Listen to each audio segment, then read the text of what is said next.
They're putting the brakes on speed. That's the name of a new campaign launched today by the CHP Fort Tejon Division after the agency received a grant worth tens of thousands of dollars. 17's Aton Wallace rode along with an officer today who shared how this grant will impact highway safety. Aton? Yeah, Kristen, leaders with the CHP say the ultimate goal of this campaign is to ensure you have a safer commute.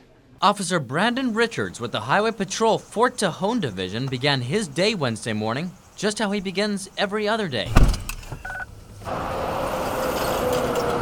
He's on the lookout for speeders. Copy, the vehicle returned and move the vehicle 98. Speeders like the driver of this tanker truck. He was speeding. He was 48 miles an hour in a 35 mile per hour zone.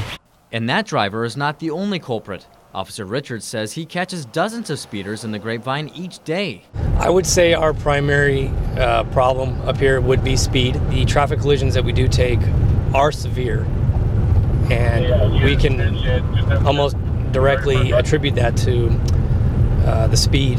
So it can be life or death. Life or death for the roughly 100,000 people who drive through the Grapevine every day.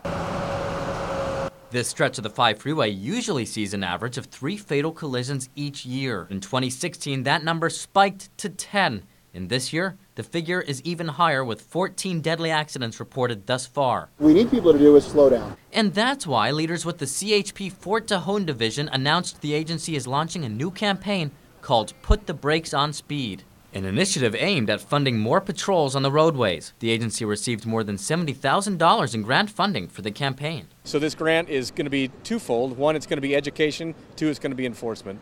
We're using federal funds to get extra hours out here to patrol and slow people down. In addition to that, we're having some programs both in the LA basin and points north to get a lot of people to slow down. It's a grant Officer Richards says will make the roads safer. Motorist safety mostly. I mean, that's what we're out doing, trying to ensure that people get to their destination as efficiently and safely as possible. We're just trying to save lives. One life lost is too many for us. Not all of the grant funding has come in yet, but some of it has. The CHP says the agency is already using the money to assign more officers to the Grapevine. In studio, Aton Wallace, 17 News. Thanks, Aton.